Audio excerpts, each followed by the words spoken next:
Bonjour à tout le monde, hein.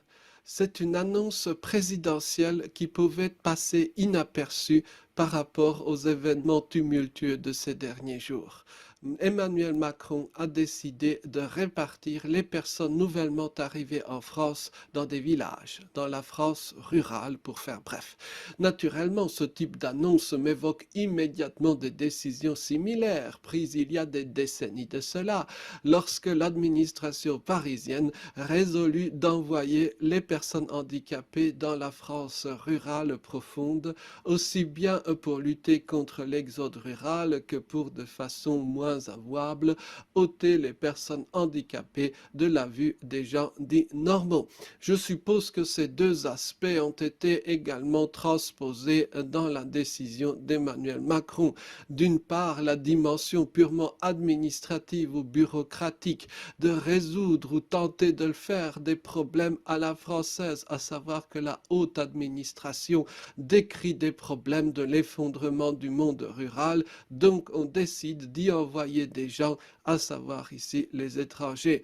D'autre part, les raisons moins avouables, à savoir l'hostilité croissante d'une partie de la population envers les immigrés, que donc on peut éloigner en les mettant ailleurs, selon l'adage des non-autistes, loin des yeux, loin du cœur. En apparence, la solution est géniale, mais de fait, elle a quelques difficultés absolument essentielles.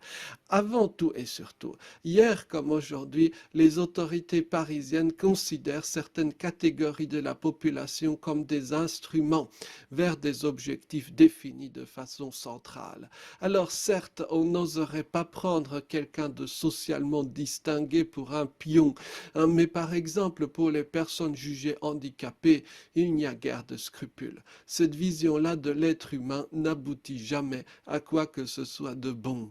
Deuxièmement, la décision présidentielle oublie un point psychologique clé.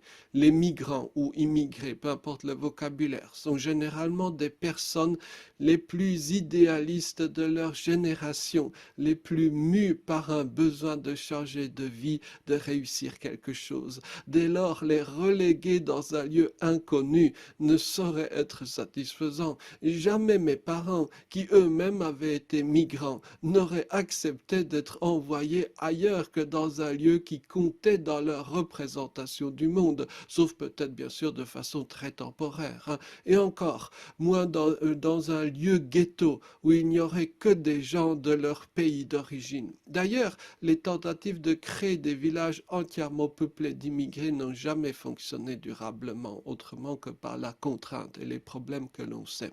Troisièmement, on peut sentir discrètement dans la décision parisienne une fine forme de mépris. Les immigrés ne s'intègrent pas à l'environnement complexe des villes, sans doute donc que la vie rurale leur conviendrait, avec comme sous-entendu dénigrant que cette dernière serait plus simple, moins élaborée, pour des gens qui seraient plus proches de la nature. On croirait lire de la littérature coloniale. Pourtant, il existe des villages nouveaux. Nous en avons parlé ici même. Par exemple, de ces villages qui deviennent peuplés de gens bizarres, bien de chez nous.